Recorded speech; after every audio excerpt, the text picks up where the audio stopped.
Hi friends, spicy pasta பார்க்கலாமா? Pasta வந்துட்டு நல்லா வேக வச்சுக்கோங்க. வேக வச்சு தனியாக எடுத்துக்கோங்க. ஒரு பேனில் பட்டர் மெல்ட் ஆனதுக்கப்புறம் கார்லிக், ஆனியன் நல்லா போட்டு வதங்கினதுக்கப்புறமா டொமேட்டோ வந்து அரைச்சி வச்சுருக்கேன். டொமேட்டோ பியூரி எடுத்து ஊற்றி வேணால் வதக்கிடுங்க.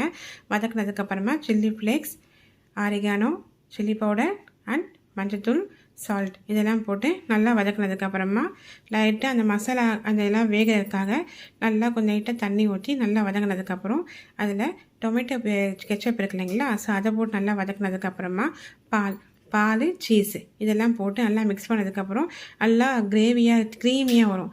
க்ரீமியாக வந்ததுக்கப்புறமா வேக வச்ச பாஸ்தா எடுத்து போட்டு மிக்ஸ் பண்ணதுக்கப்புறமா மேலே வந்துட்டு முதல்ல சீஸ் இருக்கு இல்லைங்களா, அதை போட்டு தூவி ஒரு 2 மினிட்ஸ்க்கு அப்புறம் வந்து பார்த்தீங்கன்னா நல்லா மெல்ட்டாகி ஜூஸியாக இருக்கும். பார்க்குறதுக்கே சுட சுட நல்லா ஜூஸியாக சர்வ் பண்ணி பாருங்கள். உண்மையாகவே சூப்பராக இருக்கும் ஃப்ரெண்ட்ஸ்.